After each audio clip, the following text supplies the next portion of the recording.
Assalamualaikum warahmatullahi wabarakatuh. Perkenalkan, nama saya Meisa Putri dengan NPM B00230024. Saya dari Prodi D3 Perbankan dan Keuangan. Di sini saya akan membacakan PPT dari tugas manajemen risiko, yaitu analisis risiko likuiditas bank pada Bank Cimniaga. Berikut materi yang akan saya jelaskan mengenai analisis risiko likuiditas bank. Yang pertama, pentingnya manajemen risiko likuiditas. Manajemen risiko likuiditas sangat penting dalam sektor perbankan untuk memastikan bank dapat memenuhi kewajiban jangka pendek tanpa mengalami kerugian yang signifikan. Hal ini juga penting untuk menjaga kepercayaan nasabah dan stabilitas sistem keuangan secara keseluruhan. Tujuan analisisnya yang pertama yaitu analisis ini bertujuan untuk mengevaluasi kondisi likuiditas Bank Cimniaga selama periode 2020 sampai 2023 dan menilai efektivitas strategi manajemen risiko likuiditas yang diterapkan oleh bank. Ruang lingkup analisisnya periode 2020 sampai 2023. Sumber datanya dari laporan tahunan Cimniaga 2020 sampai 2023. Laporan LCR dan NSFR serta kebijakan manajemen risiko bank. Profil singkat bank.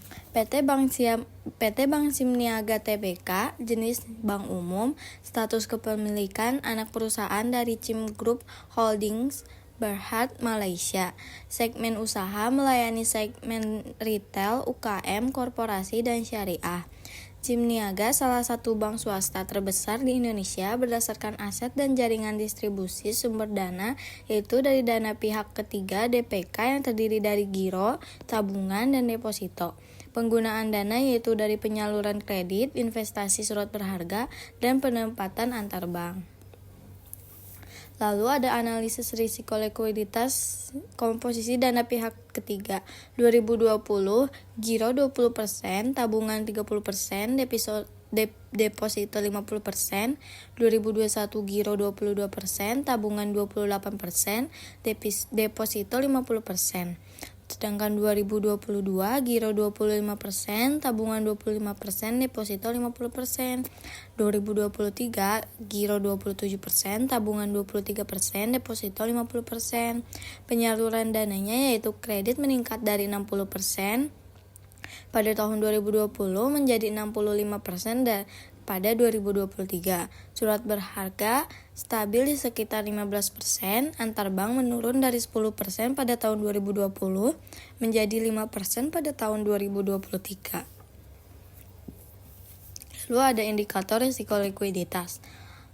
Loan to deposit ratio LDR pada 2020 85%, 2021 88%, 2022 90%, 2023 92%.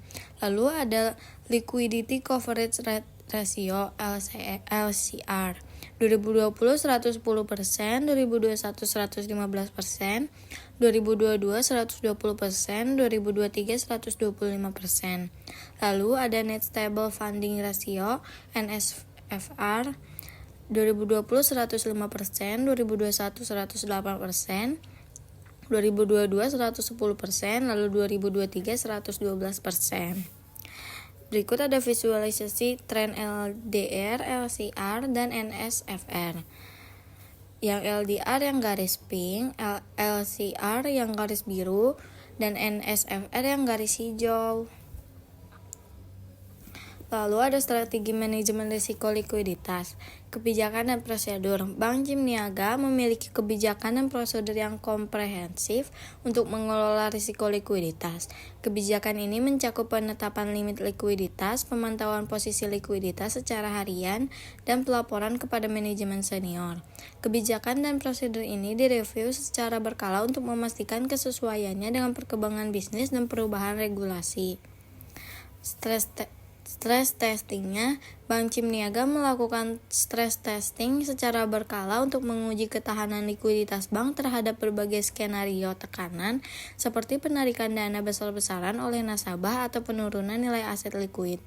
Hasil stress testing digunakan untuk mengidentifikasi potensi kerentanan likuiditas dan mengambil langkah-langkah mitigasi yang diperlukan.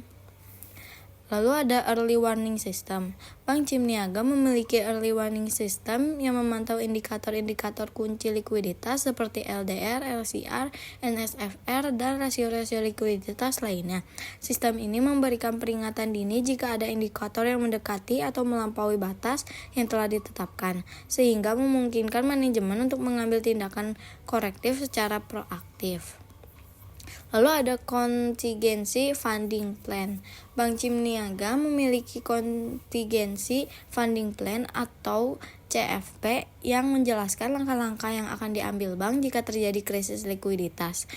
CFP mencakup identifikasi sumber-sumber pendanaan alternatif, prosedur untuk mengakses sumber-sumber pendanaan tersebut, dan mekanisme koordinasi internal dan eksternal. Lalu peristiwa atau tekanan likuiditas. Contohnya pada pandemi COVID-19 pada tahun 2020. Tekanan likuiditas yaitu potensi penarikan dana nasabah, penurunan aktivitas ekonomi, peningkatan risiko kredit, dan volatilitas pasar. Respon manajemennya yaitu mempertahankan likuiditas tinggi, memanfaatkan fasilitas likuiditas Bank Indonesia, pengelolaan kredit yang hati-hati, dan restrukturisasi kredit. Komunikasi intensif dengan nasabah, peningkatan frekuensi stress testing. Kesimpulannya yaitu secara umum, Bank Cimniaga menunjukkan pengelolaan likuiditas yang baik selama 2020 sampai 2023 dengan LCR dan NSFR yang sesuai ketentuan. Walau LDR meningkat dan perlu diperhatikan, strategi manajemen risiko likuiditas bank terbukti efektif. Disarankan untuk memperkuat early warning system, diverifikasi sumber dana, menjaga aset likuid yang cukup, mengelola LDR dengan hati-hati, serta meningkatkan transparansi terkait manajemen risiko likuiditas. Sekian presentasi yang setelah saya jelaskan untuk saat ini. Terima kasih. Wassalamualaikum warahmatullahi wabarakatuh.